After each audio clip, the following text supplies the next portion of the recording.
अस्सलाम वालेकुम। आज के इस लेक्चर में हम एक्सरसाइज जो है प्रॉब्लम सेट 7.2 लीनियर अलजेब्रा का लेक्चर नंबर 6 है। ये इसमें हमारे पास कुछ जनरल क्वेश्चन हैं। सबसे पहले है मल्टीप्लिकेशन। क्वेश्चन है why is multiplication of matrices restricted by condition on the factors. इसमें कुछ कंडीशंस होती हैं मैट्रिसेस में, और ये हम इनके फैक्टर्स वगैरह या इनके ऊपर जो कंडीशन है वो क्यों हैं। तो इसमें हम मल्टीप्लिकेशन में हम इस चीज़ के पाबंद होते हैं कि हमारे पास जो फर्स्ट मैट्रिक्स है उसके कॉलम और सेकंड मैट्रिक्स के रोज़ जो हैं वो इक्वल होनी चाहिए, तभी हम मल्टीप्लाई कर सकते हैं। नेक्स्ट है हमारे पास नंबर 2 पे स्क्वायर मैट्रिक्स। जैसे कि हमारे पास है what form does 3x3 matrix having if it's symmetric all well as skew symmetric. यहाँ पे हमारे as well as the skew symmetric, तो यहाँ पे हमारे पास है स्क्वायर मैट्रिक्स। ये बात आपने ज़हननशीन करनी है कि जो स्क्वायर मैट्रिक्स होता है उसी को हम चेक कर सकते हैं कि वो सिमेट्रिक है या सिक्यू सिमेट्रिक। उसके अलावा अगर मैट्रिक्स स्क्वायर ना हो, उसकी शेप जो है वो रो और कॉलमों की तादाद एक जितनी ना हो, तो आप उस मैट्रिक्स को ना तो स्क्वायर मैट्रिक्स कह सकते हैं और ना ही आप उसको ये पता कर सकते हैं कि सिमेट्रिक है या सिक्यू सिमेट्रिक है। यहाँ पे वो आपसे पूछ रहा है कि अगर 3x3 मैट्रिक्स सिमेट्रिक भी और एज वेल एज सिक्यू सिमेट्रिक हो सकता है, तो यहाँ पे हमारे पास है एक ही मैट्रिक्स जो है जो सिमेट्रिक होता है वो सिक्यू सिमेट्रिक तो नहीं हो सकता, और जो सिक्यू सिमेट्रिक होता है वो सिमेट्रिक नहीं हो सकता। हाँ, दो डिफरेंट हों तो वो हो सकते हैं।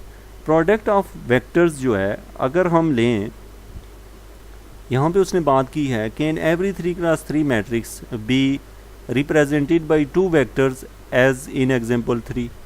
तो जो हमारे पास है हर मैट्रिक्स जो है जो कि 3x3 का है उसको हम 2 वेक्टर्स में लिख सकते हैं। अभी आप देखें इसको, तो ये A है और ये B है। अब हम इनको मल्टीप्लाई करते हैं तो जो हमारे पास रिजल्ट आएगा, इसके पहले की जो रोज़ हैं वो हैं 1 और इसके कॉलम 1 है, तो आंसर हमारे पास जो आएगा वो 1/1 मैट्रिक्स बनेगा। इसी तरीके से अगर हमारे पास पहले नंबर पे अगर 3 रो हों और यहाँ पे 3 ही कॉलम हों, तो जो मैट्रिक्स बनेगा वो 3/3 का होगा।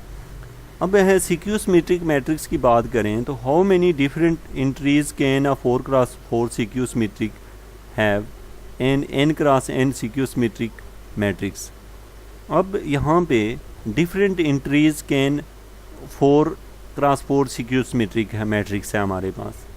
तो अगर वो हमारे पास सिक्यू सिमेट्रिक है तो कितने डिफरेंट वे से हम इसको देख सकते हैं। n×n सिक्यू सिमेट्रिक मैट्रिक्स,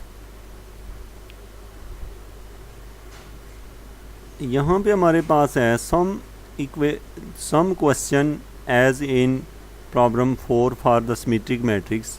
यहाँ पे same question for the problem 4। ये पीछे हमारे पास प्रॉब्लम 4 है, इसकी बात हो रही है जो कि basic for the symmetric matrix और सिमेट्रिक मैट्रिक्स की।